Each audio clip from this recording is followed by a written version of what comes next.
Okay, Phil, this is your October 7th video lesson. Like I said before we started the recording, a lot of good things. I mean, the posture is way better. The club is actually on plane most of the trip.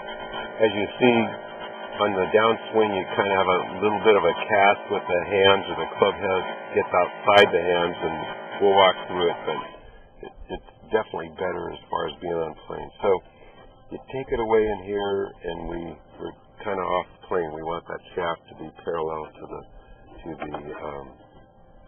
swing plane at all times. Where is Adam Scott?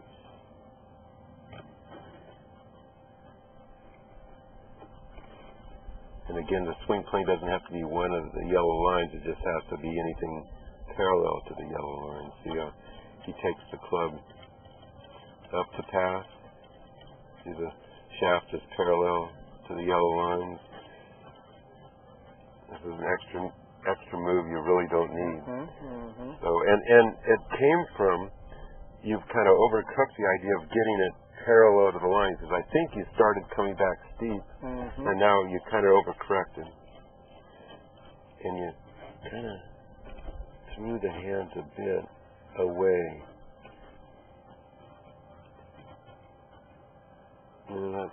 The butt of the club started here, and it's now here, so it's kind of here and tipped in, where Scott just takes the butt of the club and goes right along a straight line. And once he's there,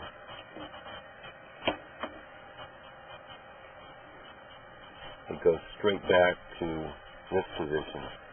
So he goes, butt of the club goes up the line and down the line, as well as he keeps, see where the club face is? Keeps it behind his hands. Then he gets in this magical spot. Now he can attack it from the inside, get it back going inside, and hold it straight. With you're actually overcooked it and too shallow, and then the butt of the club kind of goes in different directions. So it's actually out here. It started right here. Then it went out here.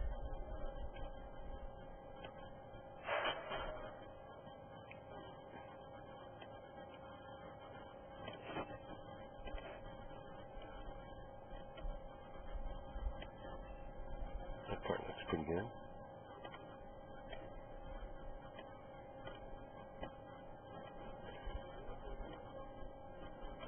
And then just started that little ratchet, Jay Haas ratchet, and who's the other guy, the southern guy?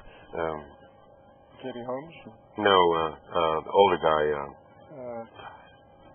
from Kentucky. I forgot his name. It doesn't matter. But they both have a little ratchet at the top. The reset. Bob Murphy used to have one. Yeah, well, he would stop it at the top. Yeah, I talked to him like 3 months ago about it.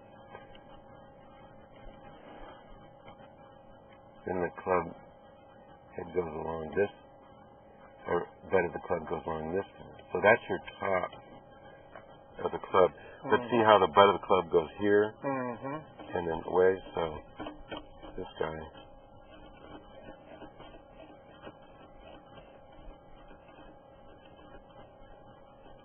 Once he's here, goes right along that straight line, and at the same time the shaft is on plane.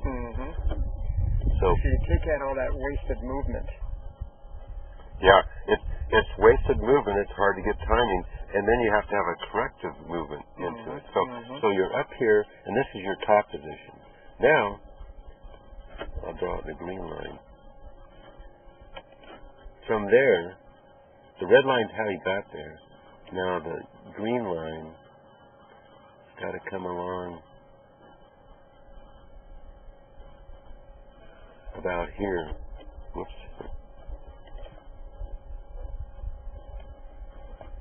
To keep the butt of the club actually on plane too. So now the butt of the club comes straight down. Actually, that's not bad. that right in here, here's the head of the club. As you can see, it's going, there it is there.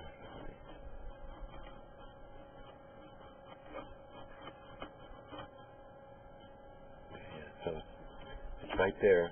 Now it goes up towards the target.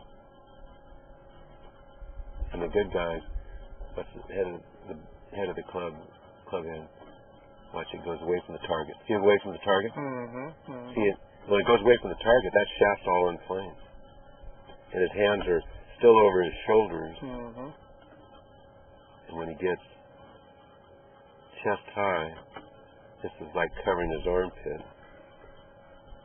We got our hands kind of out this way. And then that movement is going to cause the tip over of the club head. Yeah, it's tipping over. And it's outside the plane now. And now it's outside your hands. Whereas this guy comes down. Club head is way behind his hands. His hands now are in front of his left tech. Club head is here, then here. And this blur right here sets you up for that swing path is outside in, sets you up for a pull. You don't want a straight pull, so you leave the club face open. Don't get toe up after impact, and try to carve it back in. So both are power leaks. You know, this one outside, and then definitely holding on to the club face is a huge power leak. So you've got the motion back on this red line of the butt of the club, but coming down, the butt of the club looks pretty good. It's just, I have some concern that right in here, it's all on plane, and then all of a sudden, the head flies out above the plane, outside your hand. So now the question is, how do we correct that? Yeah, we'll show you. That's a good question. But look at this. This is fine. Retain your spine angle. Club exits right on plane. So a lot of good components in there. You just have to work hard at it, and you've got extra movements that are hard to time, and that's why the consistency isn't as good. You put a driver in there, and we will, but I'm telling you, it makes these little movements longer movements. Larger movements, and harder to time and harder to square up the club face. Let's look, before you go, let you hit driver, let's look at the other angle. Because this is where we'll identify some power leaks for sure. But we've already identified two. Let's go. Okay, so the club head's moved quite a bit. I started this a little late, but it started here, and it's gone this far, and the shoulders have hardly moved at all. So you got an independent movement of the hands and arms, and in reality, it should be driven by the left shoulder. When that left shoulder stops, that's the end of the swing. If you got runaway hands and arms, then it kind of looks like that. And what happens is, your arms, it's arm driven at this point, or hand driven, not shoulder driven. And that's clearly a power leak. Oh, totally. See, there's no rotation there. That shoulder isn't working its way under your chin. This is all kind of a hand lift here. Now,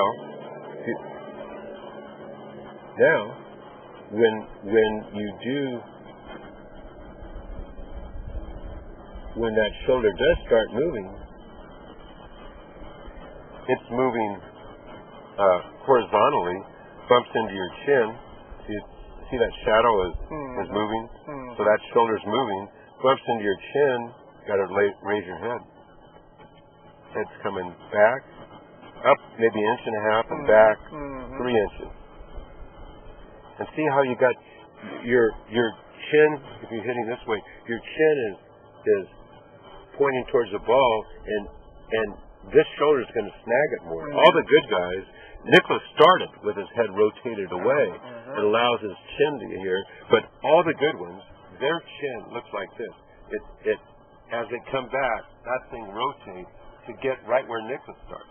I maintain that you're over there, you go Nicholas. Start it out of the way. So that in the middle of the swing, you don't have to get this thing turned. You start it, and it doesn't have to be like 30 degrees. This is only about 7 degrees. That's all you need. Now, that shoulder isn't going to hit your chin. You got here, it's going to bump in earlier, and then you got kind of a lift thing. And this little connection is preventing you from really turning. Okay. Now, so that's then you ratchet and you get a little more backswing. But see, instead of 90 degrees, you've got, and this is the number one power lead for you. I'm telling you. Instead of 90 degrees, you got maybe 30%. If that. I'm thinking that shoulder is 25 degrees out of 90. And what we really want to see is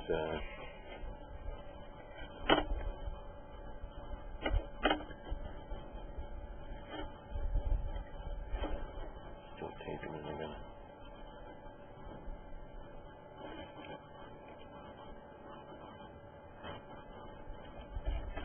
See that back shoulder. See how the shoulder's moving, the club is, it continues to move, and now that's his backswing. You and I can't get there, but we can get here. Now look at the difference. See, his right shoulder completely disappears. Here, you can see the entire shoulder assembly. And now back to what we have to do is, you got your chin in the way, you're looking the wrong direction, and this thing, in the old days, the X factor with Jim McClain, he was saying restrict your hip movement. That's bullshit. You look at every video of the pro, and that left leg is called caved in, and everybody older than 45, it's caved in drastically.